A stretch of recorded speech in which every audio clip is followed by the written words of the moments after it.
ഓം ഗുരുർബ്രഹ്മ ഗുരുർവിഷ്ണു ഗുരുർദേവോ മഹേശ്വര ഗുരുസാക്ഷാൽ പരബ്രഹ്മ തസ്മൈ ശ്രീ ഗുരവേ നമഃ. പ്രിയ ശ്രോതാക്കളെ, പഠിതാക്കളെ, ഇന്ന് ദർശനമാലയിലെ 10-ാം അധ്യായമായ നിർവാണ ദർശനത്തിലെ 10-ാമത്തെ ശ്ലോകത്തിൻ്റെ അർത്ഥം പറയുന്നു. ശ്ലോകം: ഏകമേവാദ്വിതീയം ബ്രഹ്മാസ്തി നാന്യന്ന സംശയ ഇതി വിദ്വാൻ നിവർത്തേത ദ്വൈതാത്മ നാവർത്തതേ പുനഃ. ഒന്നുകൂടി: ഏകമേവാദ്വിതീയം ബ്രഹ്മാസ്തി നാന്യന്ന സംശയ ഇതി വിദ്വാൻ നിവർത്തേത ദ്വൈതാത്മാവർത്തതേ പുനഃ. ഓം തത്സത്. അന്വയം: ബ്രഹ്മ ഏകം ഏവ അസ്തി, ന അന്യ അസ്തി, അദ്വിതീയം ന സംശയ, വിദ്വാൻ ഇതി ദ്വൈതാത് നിവർത്തേത പുനഃ ന ആവർത്തതേ. അർത്ഥം: ബ്രഹ്മം എന്ന ഒന്ന് മാത്രമേ ഉള്ളൂ. ബ്രഹ്മമല്ലാതെ മറ്റൊന്നും ഇല്ല. രണ്ടാമതായി യാതൊന്നും ഇല്ല. ഇതിൽ സംശയമില്ല.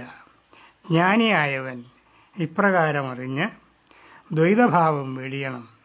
അങ്ങനെ അദ്വൈതബോധത്തിൽ എത്തിയാൽ വീണ്ടും പുനരാവർത്തി ഉണ്ടാവുകയില്ല. എന്താണ് ഈ ഏകമായ ബ്രഹ്മം? ബ്രഹ്മത്തെപ്പറ്റി ഇതിനോടകം വളരെ പറയുകയുണ്ടായി.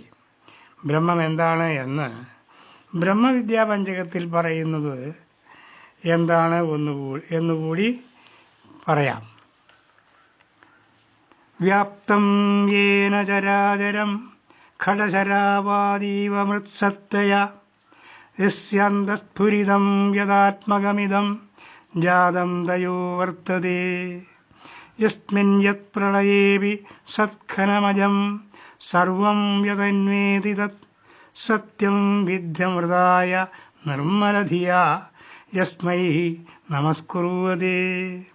സൃഷ്ട്വേദം പ്രകൃതേരനുപ്രവിശതി യേയം യയാധാര്യതേ പ്രാണീതി പ്രവിവക്തഭുങ് ബഹിരഹം പ്രാജ്ഞേ സുഷുപ്തൗ യതഃ യസ്യാ ആത്മകലാ സ്ഫുരത്യഹമിതി പ്രത്യന്തരംഗം ജനൈഃ യസ്മൈ സ്വസ്തി സമർത്ഥ്യതേ പ്രതിപദാ പൂർണ്ണ ശൃണു ത്വം ഹി സാ.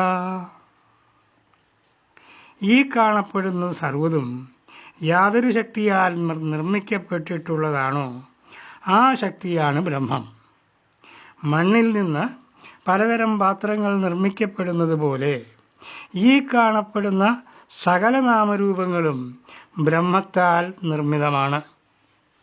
സർവ്വതിൻ്റെയും ഉൽപ്പത്തിയും സ്ഥിതിയും നിയന്ത്രണവും എല്ലാം ബ്രഹ്മം തന്നെയാണ്. ആത്മാവായി സർവ്വതിലും പ്രകാശിക്കുന്നതും സത്യമായ വസ്തുവും അതുതന്നെയാണ്. സത്തുക്കൾ അമരത്വത്തിനായി പ്രാർത്ഥിക്കുന്നതും അതിനെ തന്നെയാണ്. അതായത് ദൈവമായി സങ്കല്പിക്കപ്പെടുന്നതും ആ ബ്രഹ്മത്തെ തന്നെയാണ്. യാതൊന്നാണോ തൻ്റേതായ പ്രകൃതിയെ അനുസരിച്ച് ഈ പ്രപഞ്ചത്തെ സൃഷ്ടിച്ചിട്ട് അതിൽ തന്നെ പ്രവേശിച്ചുകൊണ്ട് അതിനെ നിയന്ത്രിക്കുന്നത് അത് ബ്രഹ്മമാണ്. പ്രളയകാലത്തും സത്താരൂപമായി ആനന്ദഘനമായി നിലകൊള്ളുന്നതും അതുതന്നെയാണ്. ജീവികളിൽ ജീവനായി പ്രവേശിച്ച് പകൽ ജാഗ്രതാവസ്ഥയിൽ വിശ്വനായി ജഗത്തിനെ കണ്ടനുഭവിക്കുന്നതും രാത്രിയിൽ പ്രാജ്ഞനായി സുഷുപ്തിയെ അനുഭവിക്കുന്നതും ജനങ്ങളുടെ ഉള്ളിൽ ഞാൻ എന്ന അഹംബോധത്വം ഉണ്ടാക്കി സ്ഥിതി ചെയ്യുന്നതും ബ്രഹ്മം തന്നെയാണ്. യാതൊരു പരിപൂർണമായ ശക്തിയാണോ സ്വസ്തിവചനങ്ങളാൽ സദാ ചൊല്ലപ്പെടുന്നത് ആ പരമചൈതന്യമായ ബ്രഹ്മമാണ് നീ. ത്വം ഹി ബ്രഹ്മ തത്വമസി, അത് നീ തന്നെയാണ്. ഇപ്രകാരമാണ് ബ്രഹ്മത്തിൻ്റെ രൂപത്തെപ്പറ്റി ബ്രഹ്മവിദ്യാപഞ്ചകത്തിൽ പറയുന്നത്. ഇവിടെ അദ്വിതീയം എന്ന് പറഞ്ഞിരിക്കുന്നു. രണ്ടാമതൊന്നില്ല എന്നാണ് അതിനർത്ഥം. ദൈവവിശ്വാസത്തിൽ ഉള്ളതുപോലെ ദൈവവും ലോകവും ഞാനും എന്നിങ്ങനെ ഉള്ള പലതില്ല. എന്തൊക്കെ ഉണ്ടോ അതെല്ലാം ചേർന്നതാണ് ബ്രഹ്മം. ബ്രഹ്മാസ്തി ന അന്യത് ന സംശയ.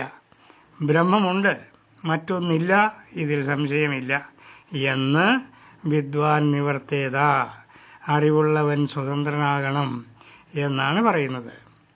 എന്തിൽ നിന്ന് സ്വതന്ത്രനാകേണ്ടത്? എന്തിൽ നിന്നാണ് സ്വതന്ത്രനാകേണ്ടത് എന്ന് ചോദിച്ചാൽ ദ്വൈതഭാവത്തിൽ നിന്ന് രണ്ടുണ്ട് അഥവാ പലതുണ്ട് എന്ന വിചാരത്തിൽ നിന്ന് നിവർത്തേത, മോചനം പ്രാപിക്കുക. ഇവിടെ അപവാദ ദർശനത്തിലെ 10ാമത്തെ ശ്ലോകം പോന്ന് ഓർമ്മിക്കുക.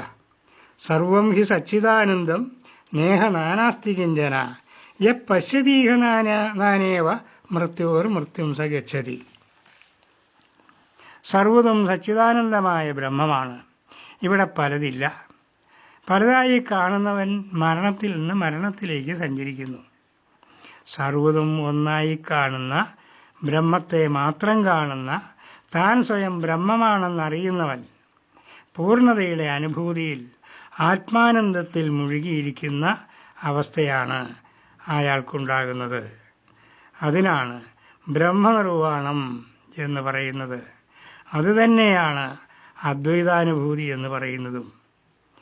ഇവിടെ എത്തിയാൽ, ഈ അവസ്ഥയിൽ എത്തിയാൽ പുനരാവൃത്തി ഉണ്ടാവുകയില്ല. വീണ്ടും ജനനമരണങ്ങൾ ഉണ്ടാവുകയില്ല. ഇതാണ് പരമപദം. പ്രിയ ശ്രോതാക്കളെ, പഠിതാക്കളെ, ഇതോടുകൂടി ദർശനമാലയുടെ ക്ലാസ് ഇവിടെ അവസാനിച്ചു. എല്ലാവർക്കും നമസ്കാരം.